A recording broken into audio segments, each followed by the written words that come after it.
Welcome, ladies and gentlemen, back into Game 2 between Elite Players in Combat and Bronze Dota. My name is Duke, and joining me, obviously, is Sick. And I've got to say, that was a fantastic Game 1. Yes, indeed. What a Game 1 here. I was really surprised by Team Epic. I didn't see them dominating so hard here, but it was a freshening event for me. So far, it was really enjoyable. Of course, Bronze having a little bit of a name here, and they are definitely the favorite because you know that. Well, one know them, but Elite Players in Combat here really good, showing their strength, living up to their promises, and I'm really looking forward to this second game, of course. DotA team ban. Now we have the standard bans coming out again. Batrider, of course there will be a Mirana gang, I'm pretty sure. Yes, there we go. And probably Invoker ban Radiant or team ban. let's see what else can we think of. Oh yeah, the trend. Okay, so Bronze really DotA played this team trend and they couldn't make it work, but they know the strength of this hero, so they don't want to give Epic this good hero, of course. Radiant team pick. I did say in the first game, my first sort of experience watching Elite Players in Combat, I did say Sarcastic Sapkyo playing an amazing Invoker mid. And I said he likes his flashy mids. Obviously, he proved that in the last game with his Juggernaut, but he's now on his baby. He certainly played a very good 10 Juggernaut there. seconds remaining. Of course, there was a little slip off when this Tinker got the first blood, and 5 seconds remaining. stuff like that happens, but he made his mistake vanished after Reserve I'd say time. 20 minutes, because he did so much good action. He knew exactly where he was needed and how to play out his hero, and he practiced that Juggernaut mid, of course, and you could really see that his dedication into this mid lane really paid off so far. Shadow Demon. Radiant team pick. We are going to go towards Shadow Demon, and I have to say, I love Shadow Demon as a pick. I love that Absolutely. second pick. Team pick. I love that second pick even more, because that Nyx Assassin is such a great hero. It makes action happen by itself, and it's always gonna team wander ban. around being invis and you know, making that small little pickoffs happen Radiant that your team team needs to ban. get the little edge they need. And Bronx really needs that kind of pickoff heroes. They need to find out a way around this Elite Players in Combat, because they didn't have a team fight lineup, but they smashed through the team fight lineup of Bronx there in the first game. Of course, capitalizing on the early game 10 stage where they just seconds dominated the remaining. lanes, but they really showed their synergy and their team play 5 there very well, seconds and remaining. it was really enjoyable to watch. And Team Bronx is really looking into elimination here, and they really need to make DotA something team happen. ban. And they need to play in their comfort zone right now, and I think they're gonna pick towards their comfort zone. We do get that Lich for the second game in a row, and he did play that Lich very well. 10 As a seconds Lich remaining. goes, he's not a very hero you can make 5 innately seconds flashy remaining. plays, but you could just play solid. You can get your chain frost off. You don't want to get caught out. Reserve time. You keep up the ice armor, and obviously deny out of range XP range of your opponents. But he just played a very solid game. Yes, definitely. He was playing up to his mind, and he knew exactly where he was needed, and he did his experience denying very well out of the area, of course, where the Dire team would get some experience, and he did really well Radiant team in the back. laning phase as well. He knew where to harass and where he could overextend a little, and you know, get the little edges your team needs to just accomplish that overgrowing win at the top lane, and he did that very well. So he definitely is a really good player here, and he 10 knew seconds exactly what to do remaining. with that Lich, and I really enjoyed watching him, because usually you don't get 5 that much to seconds see of a remaining. support, because you're focused on the mid lane and what's happening with the cores. Do Radiant they team evolve pick. into the game? Do they farm? What is their first item pickups? And you always underestimate the importance of a support. And he really showed us how important the support is, with that Chain Frost hitting into the team fights, making the team split up and running around with that rich armor and the early dominance on the laning stage, of course.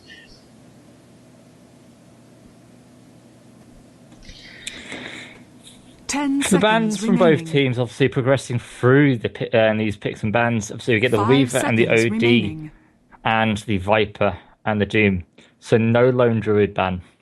Reserve time. But Yes. I don't think they can pick it into a shadow demon. You get that purge. You get the purge onto the bear, and he's not moving anywhere. That's certainly true. And with the right damage output, this shadow demon can be greatly followed up. If the soul catcher hits the bear is gonna fall. But elite players in combat, they banned out the OD, so they might think about it in lone druid again, because OD is of course really good against lone druid. But we don't know yet, because with that draft they have right now, it's really Dire solid team already. pick. They have some denying character like a lich, and they have a really solid mid with that invoker, and of course sarcastic Septio. That player is really solid in mid as well, so they know exactly, okay, we just have to win this game and we're through to the finals, and they're picking really safe, and they're picking Radiant team really pick. confident in this second game, of course.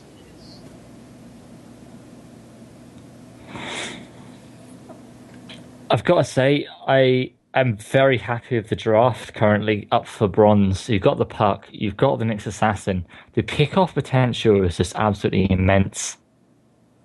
And they're going to be able to sort of execute and rotate around and get off 10 and kill seconds off these remaining. heroes, really. Yes, definitely. And with that, 5 seconds remaining. post the Nyx Assassin pick, we have 2 more Intelligence Hero pickups, of course, by Reserve Team time. Epic, and they really do not fear that Nyx that much, or they just prioritize their heroes so much because they have a stable draft. They know exactly what they want, and it's gonna be really interesting how this Nyx Assassin will pay off with that high level mana burn. It's gonna be a really pain, especially for that invoker who needs that mana, because all he has to do is cast spells, of course, and if he has no mana, it's just a hero is out attacking, and it's gonna really pay off if this Nyx Assassin gets a little bit of farm in, and I think we're gonna have a Shadow Demon Nyx Assassin support combo this game.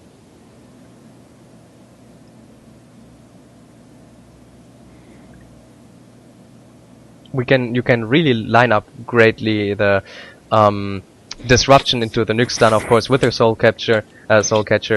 It's working out pretty great if you can time it, and you have so much damage output 10 with the soul seconds catcher, and maybe a remaining. +3 carry who's gonna. Holy shit! Dire team pick. So they saw the juggernaut. Just say we saw half of an anti-mage Radiant last team game. ban. And this is gonna be a 2-1-2 lane, I think. Invoker mid, Lich plus someone top, and the Dazzle Bristleback bottom. Of course you can send that Lich down to the bottom lane, of course. Wait. Yeah, they're Dire, right. And 10 just to seconds deny the remaining. anti-mage, of course. But Dazzle Bristleback in itself already is super strong. And there comes like the Radiant 5th team ban, pick. the Lone Druid, because they saw this can be aggressive, and they could just put that Lone Druid on the safe lane again. And with Yeah. that OD banned out, it's a really high possibility of that bear being picked up, especially if they ban this Witch Doctor as well, which is super good against tanky characters with that Maledict. And that Witch Doctor would have countered the Bristleback as well as the Lone Druid, and it was a really nice ban by Bronx there, getting rid of that Lone 10 Druid. seconds remaining. Well, something I just want to say is, so I've seen quite 5 a fair bit of seconds runs remaining. later, and we'll get to the Panda in Dire a second. team pick. They have always worked very well in giving Tom their carry a really hard farmer. Okay. Yeah, as I said before, I didn't really watch these teams before, but I speak so for far the it's really trees. nice pickups. And I think this Nature's Prophet is a replacement for the Lone Druid. I think they were looking into that Lone Druid. They really wanted that, and I just cannot say it more often than it was a really brilliant ban there.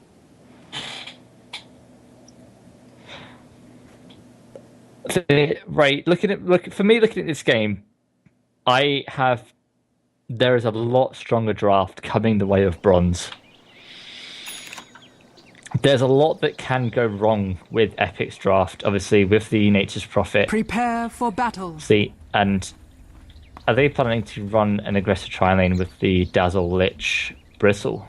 Yes, I think that's quite the obvious tri-lane in that case, and that's why they're moving that anti-mage top already, because they know anti-mage against Nature's Prophet can work out pretty well, and that anti-mage would just suffer so hard against that tri-lane, of course, with that Lich denying, and with that Bristleback always sitting in your face, and he can dive towers with that Dazzle behind him. So they're taking the safe route and just putting that anti-mage on top lane.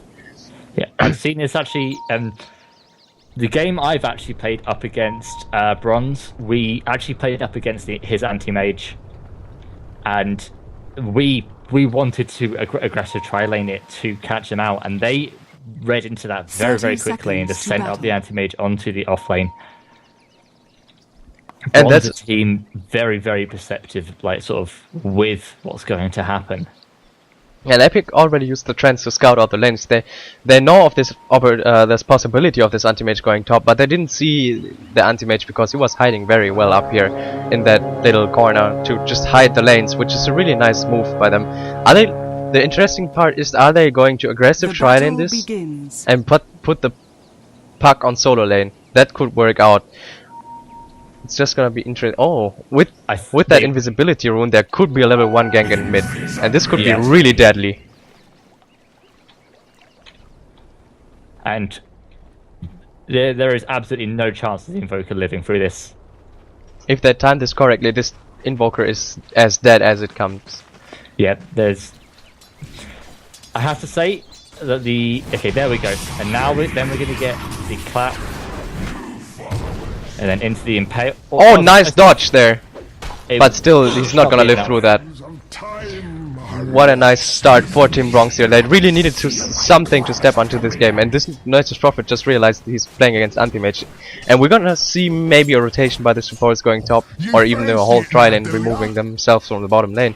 Because this puck is basically unkillable for these 3 players down here, and they might just try to deny this puck with a Lich and get this Bristleback farmed, but a Bristleback against anti-mage in the late game is really hard to play, of course. Yeah, and here we go. They will rotate straight away and help out the anti-mage. They will just try and get the kill.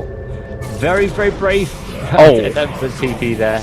And there comes the TPs of the dire supports right now. They're trying to come into here, and the Preferred is dead already, and the supports just came a little bit too late. And that's a really brilliant start for Bronx already. They are looking to step this game up, and I think they are really comfortable right now. They got a lead in the mid, they got a lead on the top lane. This anti-mage already, he didn't get the kill, but he got the assist gold, he got the experience, and he's looking to having a really great lane, even lasting the trends of the Nature's Prophet here. And this really playing well out for Bronx. Yeah, definitely. Really making the most of their start. And I think maybe it's a little bit of sort of unsureness, like sort of hesitation. But if they had let the Dazzle TP in first before the Lich, I think they would have been able to get off the grave, or at least to heal. I think they should have TP'd in earlier, and now we see this Nature's Prophet on the bottom lane. So this Bristleback is gonna TP top, and they're moving their tri-lane top because they know there's too much pressure for this Nature's Prophet. He's gonna die off all the time, and he's sitting on level 1 against the puck level 3, and he's already gonna have a super hard time here in the bottom lane already. And we're looking to gank inside the mid with the Shadow Demon again and the Nyx, and Invoker sees it early enough and just dodges it. Dodge. Dodge it. Oh, fuck it. One day these words will work for you. Oh, I don't know. There's like a knot in my mouth. And as soon as... Wait. Anti-mage has used a TP scroll. Yes, I don't know where and when. I think he may have been trying to go bottom but accidentally cancelled it because there was no reason for him ever to use a TP scroll. Yes, probably. Yeah, and now he's going bottom. Now Prophet needs to be careful. You need to send one of those treants off. Yep, and there we go. Scouts out this, sees the Shadow Demon moving in, but the anti-mage has already moved down here. They will rotate around what they need to very effectively. Yes, they need to protect this anti-mage at all costs right now, because if it gets to this super late game, they are looking into having a super good chance against Team Epic, which showed off to be a really stable and good team here in this game 1, of course. And the Spanda is having quite a great time against this Invoker because of that level 1 gank. He got 2 creep waves for free, and now he can just put the Drunken Haze always on top of that Invoker who's missing last hits he should get, even though he can't then. And yeah, it's... Oh, this level is looking into a lot of trouble, and with the disruption and the stun follow-up. Oh, the stun missed actually, and this anti-mage teaming being behind with the stun strike actually even trying to help out, but this level is gonna die for sure, and this Nature's Prophet actually has to look out for his own position. And they're gonna dive this tower? No, they don't. They had a stun in 1 second, but they didn't want to risk it, not without any other sort of movement in. it looks like Team Bronx really didn't expect that first game to end like it did, because you see this Nyx assassin is a little bit shaky. He missed his timing with the disruption stun, and they really have to get back into their comfort zone. But 3-0 up after 4 minutes, they really look into this, and they're trying to come back into this game, like into this series, and they're doing that really well right now. Yeah, taking a really quick gold advantage already, and another smoke out from the Shadow Demon plus Nyx, and they're going to rotate into the mid. They've got the disruption banish, and they're going to look to go onto the Invoker. We don't have the primal split up just yet, but we do already have a haste rune on him. So the Panda will be able to run through them anyway. The smoked heroes are looping around. He's actually using all his mana to show this Invoker, yeah, you are safe now. And then we have this huge dive going into the mid. With the haste rune, he can actually keep up to this, and the stun actually hits this time, and with the clap, without even the clap, this Invoker is just dead. Yeah, and I even put a sentry there to prevent the Ghost Walk from happening. But this is a 4-0 in 5 minutes. They're really active with his supports, but this Anti-Mage is really in a lot of trouble down here, and he needs to blink to safety. But the supports really need to get back down here and help him out, because against this Tryland, of course, it's a super hard time with re-range, with the Lich denying, with the Trends pushing to the tower and constantly harassing.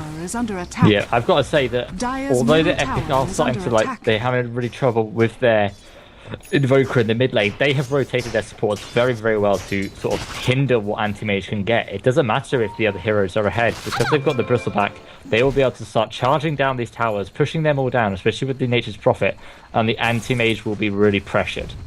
So this Anti-Mage's farm early needs to be secured. And they actually did a really good job so far in doing that, with the supports being active around the map. And this Anti-Mage is looking at a level 6 on 6 minutes, which is really good already, with that early kills happening on his lane, of course. Let's see. So Nyx is going bottom again with the Shadow Demon. I guess they're gonna try with that just acquired Anti-Mage ulti to bring down that Dazzle or the Lich. I think they're not gonna initiate on the Furion that much, even though he's missing some mana already. They can't even use the Anti-Mage has no mana anyway. He'll blink once forward and then won't have any mana left to try and make that engagement. But they are going to use the Panda. They're going to smoke in. If they get a kill, that is Panda blink. And I think this is going to be at least a double kill. I think they could have walked right around the tower and just come in from the back with the Panda, tanking it up, then using the primal split. That could have worked. I have to say, I was surprised they haven't tried to tank it through the tower. In the way this is going, unless they go forward way too far, they can't actually do anything. Look, now they could just ditch the Shadow Demon, maybe get a Grave up and try and help him out. But that's going to be it. This Lich is certainly dead now, but they have to be careful not to tank too much of this tower and just dying to maybe a Bristleback TP or the Sunstrike. Both actually not happening really. But I have to say, if they had walked around, like you said, tanked it up with the Panda, then used the primal split, they would have killed him. They would have got, I think they would have got at least 2 kills, maybe even 3. I agree. That would definitely have happened. I think that was just a little bit of a safety call, because Bronx is looking to like standing off to elimination right now, and if you do some geeky stuff and die off to a stupid move, you're really gonna hang in there and you're thinking about what the fuck did we just do. It was way safer to go through the river, and I think with that mindset, of course, it's always gonna be the safe choice and try to survive through this game and maybe just win it convincingly. And right now they're on the verge of it. They are 5-0 up right now, 8 minutes into the game. They're making a rotation to try to pick off the Nature's Prophet. They still got the disruption up on, available, but they don't want to use it until they have to. Jazzle's been saving his grave until after this disruption. Oh, but he doesn't get it off quick enough. He does decide to use the wave instead. The Lich is starting to deal damage to the Anti-Mage. Doesn't have enough. He's got the Frost Blast in 1 second. Anti-Mage needs to blink. Tower is under attack. So he's going to sort of try and juke through the trees and then get off his blink. And so, the body block coming out from these trees is absolutely amazing. If only this Lich had boots, that would have been a death onto the Anti-Mage. That really was some nice blocking coming out of the Treants. In the meanwhile, we had an engagement on top with the Puck and the Panda using ultis to kill that Bristleback. They killed the Bristleback, but in that time the Puck just died in the tower with the Bristleback sprays, of course. And that just happened on the side note, of course. While Actually, this the big fight puck was picked off by the Invoker. was a Sunstrike, I guess, in the tower then. But that is very big. That gives the Midas recipe for the Invoker, and the Invoker only 400 away from finishing off that. So he's going to be able to get back into this after the early ganks that he received. Yes, he was addressed really, like a lot by the supports. They really, they maybe even know this player and they know what he's capable of with Invoker and want to shut him down as much as they can.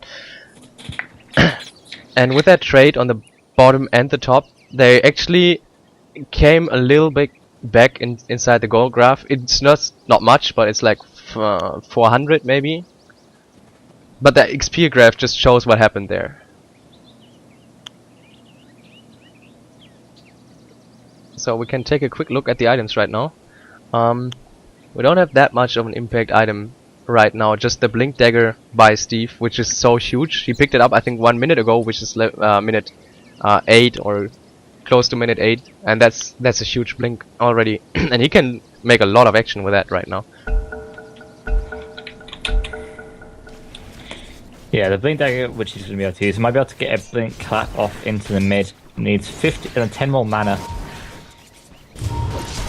But no, it's just going to last hit that Forward Spirit with the bop, and really bringing into the fact that my main for him is. There was a Chain Frost used on the bottom lane. Oh, he actually ran out of mana. Need to turn around, get off that Frost Nova, and that's going to be killing the Anti-Mage, and that is definitely not the beginning of something that you want to happen. The Sunstrike is going to hit. One more hit. We'll be able to pick him off. The Lone Druid, the Virion will be fine. Get a double kill under your belt, and the Shadow Grave was still there. Meanwhile, the Puck was killed by the Bristleback under that tower. The Invoker absolutely fine, and the Brewmaster was just sort of moving back towards his base. But now they're going to be able to take off this tower, and the next assassin needs to be quite careful actually. There's the very beautiful. Nice fail. Got the Panda coming in, gonna get off the card. The Anti-Mage comes back in with that ultimate. They're gonna be able to pick up the Delta well. He's going for the tower. Actually, just And get the he gets tower. it. No deny there. Bottom tower has fallen. That was a really nice fight for Team Bronx there, but losing a tower to a Grave Dazzle is of course nothing you want ever to happen. But it still was a nice move by the Radiant. With the double NPL insta TP by the Panda, it was just perfectly lined up for them to make some damage happen, to get some gold back into this anti-mage's favor, of course. They're right now just looking into massively pushing that anti-mage to his maximum capacity of farming, of course. But it's not gonna be so easy for the Radiant team to just make that happen. And I think the Puck is saving for a dagger first here. He did neither pick up his power treats nor anything else, so with that 2k gold saved up, I think he's going for the Blink Dagger first, which is a really nice initiation tool, but you're looking at a 600 HP Puck, which is always gonna almost die to a Sunstrike there. And then we have the initiation mid. Oh, and instant Ghost Walk. And the thing is it going to have to be enough damage? He does have a fair bit of health. Now the Dazzle is in, and there's Grave. Radiant's top tower. The Carapace wasn't enough to be able to pick him off, and are we going to see a beautiful, beautiful Sunstrike? Not for at least. He doesn't have the mana for it anyway.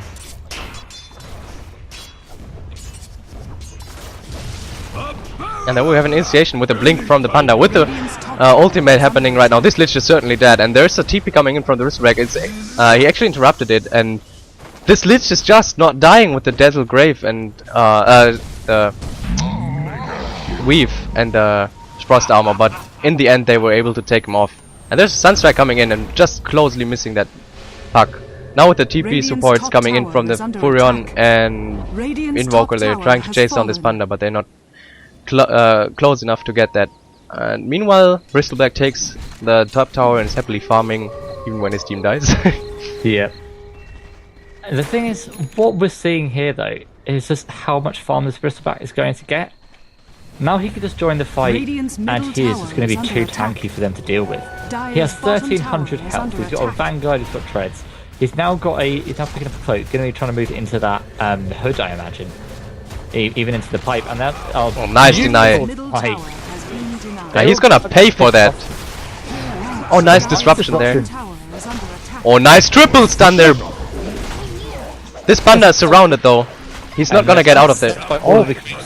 The illusory orb is going to go through. They're going to try to get out of this. The Dire's bottom Dazzle's tower actually is down under already. The Bristleback was trying to deal the damage throughout that. The Invoker does come in. Might be able to pick off the Panda with just 2 more right clicks. And that is a big kill streak for that Nature's Prophet. And this Bristleback's still not caring about any of these heroes. Just walking through them. Meanwhile, the Nukes just picked off the Lich, but that was a beautiful fight by the Radiant actually. They really made the most out of it, of that trap Panda, of course. And they just turned it around with a really nice Nuke stun there. Hitting 3, it's basically half a Ravage what happened just there.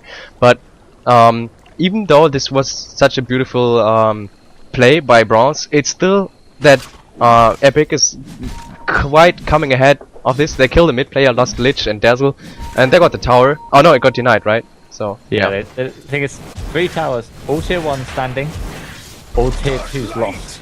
This sounds familiar. Yeah, and they've got an aggressive ward watching that. I think they'll probably start by moving, trying to get an aggressive ward here for the anti-mage. The anti-mage doesn't have his Battle Fury yet. He's still a good 1200 gold away from that. Actually, 1400. And this looks... Yeah, they should be able to pick off the Prophet here, but no, look where the Dazzle is. He's anticipating that gang, and he knows exactly what's gonna happen. And he doesn't get the Grave out though. And now he's gonna die as well because he showed himself. And with that Panda coming in, this Devil is quite easy to fall. And he has TP and yes, Disruption. So he's also gonna die. So this is two kills for nothing. They don't get a trade out of it. They don't get a tower somewhere. And we had this Bristleback roaming from the middle to bottom because he wanted to help. That's wasted time as well. He didn't get any farm in the meantime. So it was a really nice pick for Bronx there to just get a little bit edged inside this game again.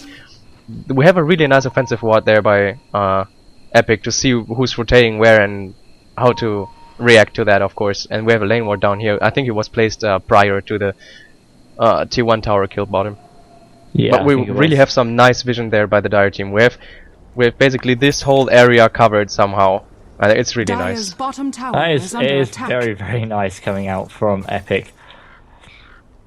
And like, obviously they want to see if the anti-mage is farming here. They want to keep control of the runes with these 2 wards. And then they've also got like this watching the lane. It is some really nice coverage coming out of them. The anti-mage now is... Does he have anything on the courier? No, he doesn't. So he's actually just 1200. Is but 1200 gold away from the finished Battle Fury now. Yes, and we see some really nice map utilization by this anti-mage. He knows exactly where he can farm and where it's not too dangerous.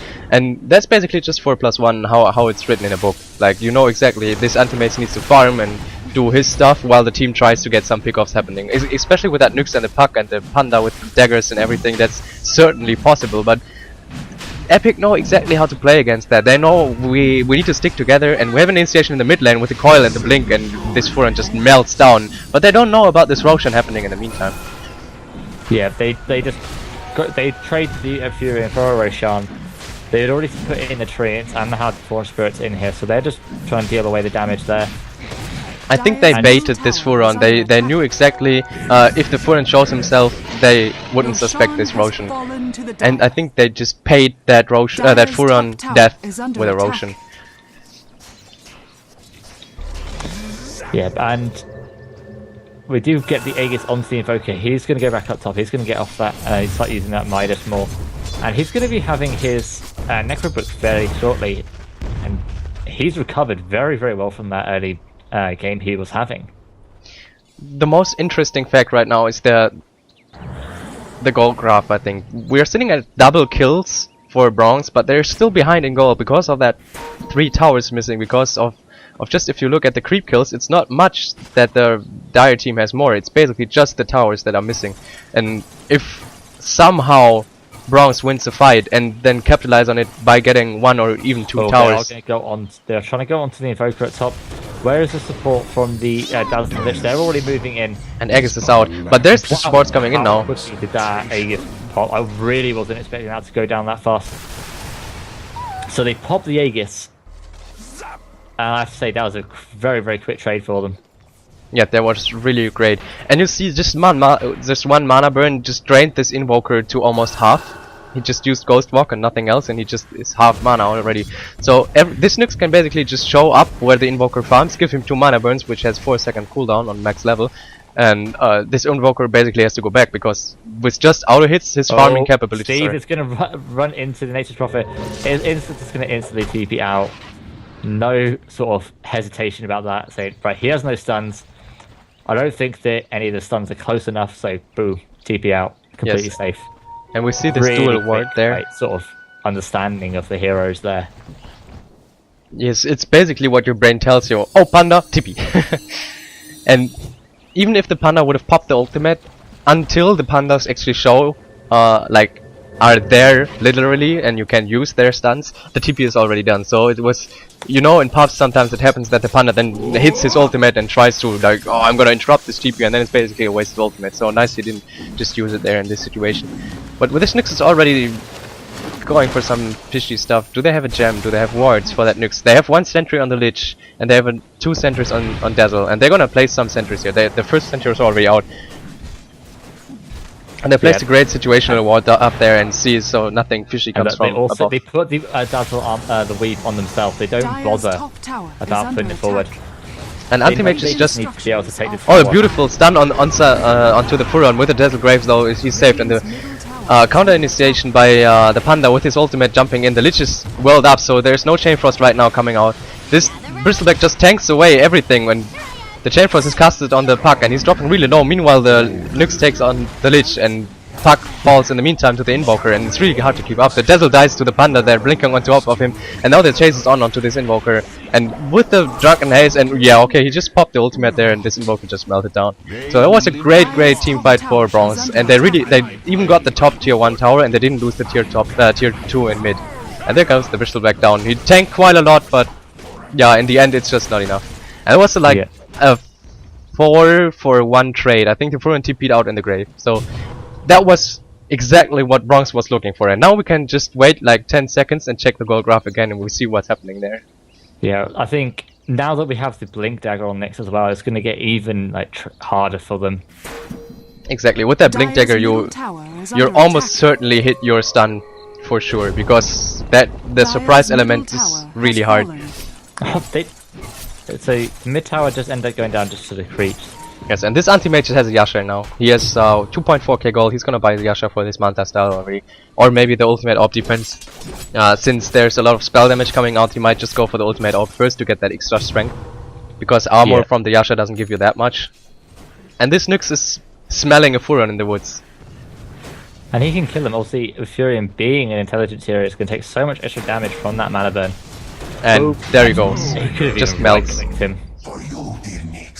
And that's just point blank death for a Nyx, and this Furon is really struggling to get up his farm. He didn't even have the easiest game. He has his Orchid, of course, but as soon as Anti-Mage got his Manta, this Orchid is becoming useless against this Anti-Mage, of course. It's really nice to silence the Panda, and I think this Panda will get disrupted if he's silenced. If there's really some nice synergy, they're gonna disrupt the Panda in that situation then. And this Anti-Mage get a free tower on the bottom lane right now. And that's just nothing you want to see happening. And this Anti-Mage has a really splendid time now. We have 10k net worth on him, 9k on the Panda, and now this game really slips off into the favor for Bronze right now, because Epic is really not finding their ground in that situation. I think there is a line drawn at the Ancients. They want to protect or stop Anti-Mage from getting Ancient kills, so they're gonna ward it up and maybe even block it from stacking, but Anti-Mage is always certain to find farms somewhere on this map. Yeah. And one of the things that really is like sort of the issue for Epic is the fact that they are behind in kills, yet Bronze have such a strong late, or just sort of unmatchable late game currently. Yes, if this Anti-Mage is not gonna suffer from the Lich ulti, he's not gonna suffer from Invoker spells at all, just from maybe the Defeating Blast and the Cold Snap. But then again, there's Manta, you know, and if you get Defeating Blasted, you just Manta and you can run again. And this Furon has no way of surviving this if he uses his Quelling Blade. He has a Quelling Blade, why is he not using a Quelling Blade? Okay, that was a little bit of a misplay by the Anti-Mage. He could have killed the Furon there, but Yeah. Whatever. So But we do see the Nyx Assassin chasing the Lich. Nature's Prophet was actually able to pick off the Shadow Demon with that ultimate. They're moving forward with this, but the Lich actually does get a nice grave onto him. Into the Chain Frost, a really nice coil into the Silence. There's going to be enough. But now the Furion's in, he's starting to deal some damage. The Pandelings are doing such amazing damage.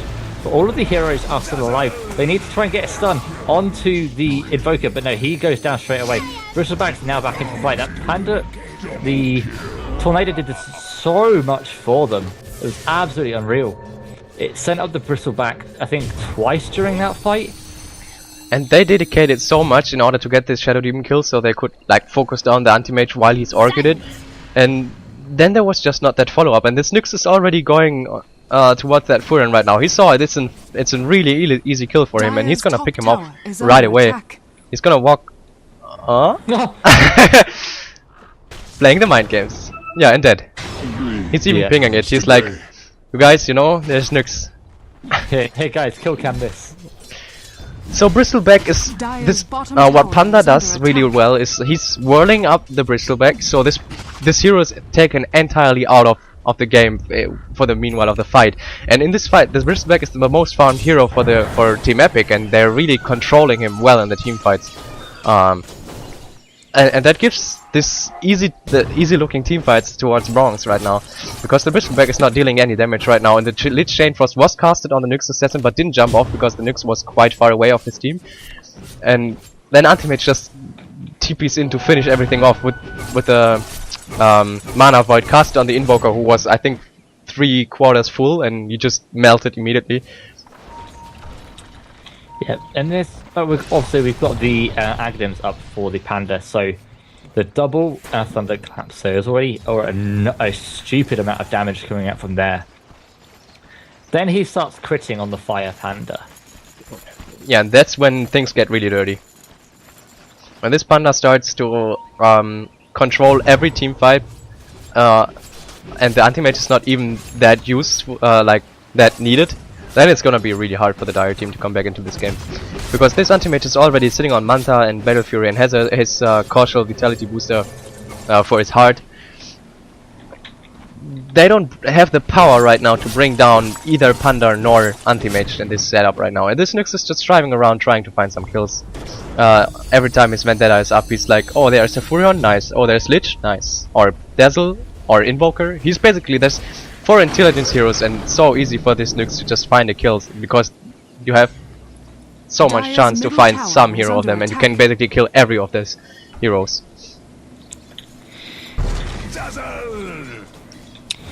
So now they're trying to push in the bottom, obviously, with the Furion sort of moved back up to the top.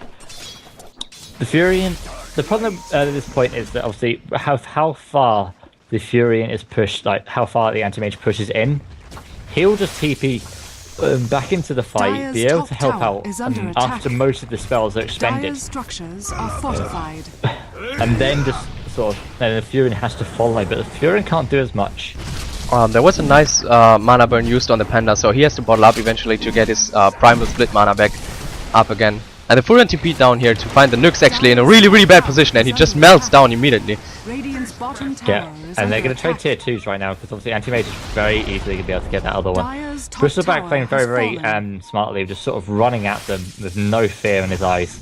Yes, with that AC, with the Cloak, with the Vanguard, he's like really unbreakable for them right now. So that's why Panda used to whirl him up all the team fights, but without the Necrobook minions, they're really slowly pushing this tower. Meanwhile, the anti-mage is just chopping away at the top tower, of course.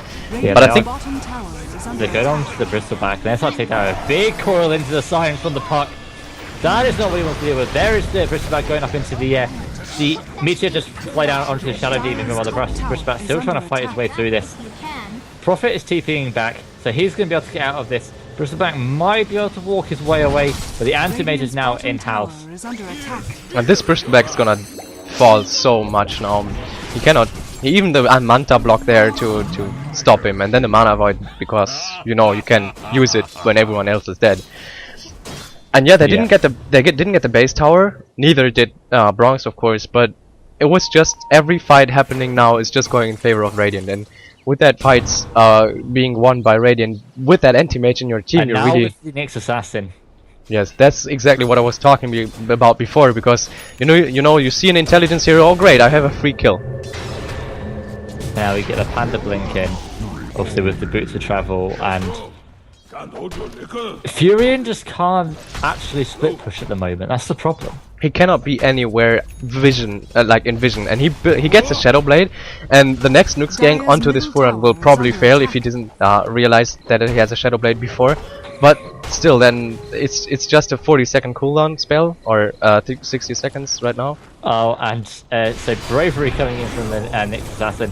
Oh, beautiful stun. A nice impale off, but the anti-mage is in the back, absolutely melts down the Invoker. They need to try and sort of slow down this anti-mage and try and be able to pick him off. Brave just go out onto Lich, that's going to keep him alive just for a few seconds longer. Then you get the a Shadow Wave. They're still trying to go onto him, but now we get the Panda ult out. He's going to start trying to move onto these other heroes. Actually sends up the Dazzle, trying to sort of bar him away from trying to go onto the anti-mage.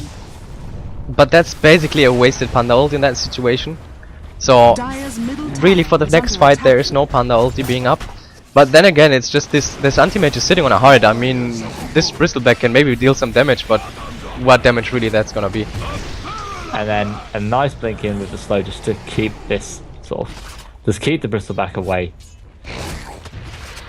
And they can basically just siege this lane now, and having that Necro Book with the Invoker, you're trying to create some pressure, of course, because you can push the towers with Force Spirit and Necro Books. But if you're in a defensive position, you want an Aghanim's, or you want something else really useful for that situation.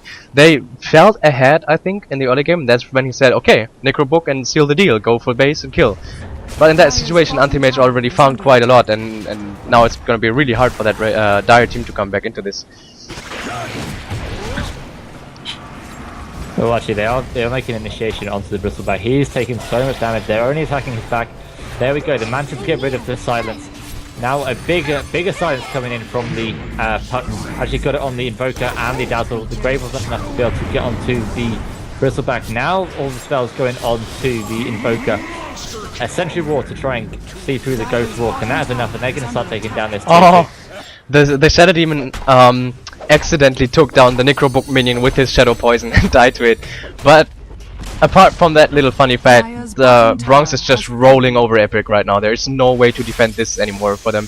If they don't really have a big team fight ult where they can rely on and comeback mechanisms or whatever. There's just not anything they can do, I feel. With that Nux and the Panda and the Puck, everyone can just blink in with the anti-mage together, and there's like 4 heroes on top of you in a split second. And the Nux, and you see that happening. There's 4 heroes in your face, and there's just nothing they can do anymore about it. And I feel like this GG is gonna come really soon here. Yeah. Dire's bottom barracks has fallen. Dire's Bless you. bottom barracks are under attack. They're interesting. So we do get a GG call coming out of Epic. We are going to be going into the game 3. And I can't predict the winner. No, certainly not. It depends on game 1 convincingly. Bronze took game 2 convincingly. Yes, these teams are head up and they know exactly how the enemy team plays now. They know their play styles. First, Epic played really well, and now Bronx shows off. Hey, we don't need the late game to make anti-mage work, and it was a really great game there. So we are going to get straight into the second game. May have a small break, so we will sort of shut down, get into a pause, and we will be back in with game 3 in just a few minutes.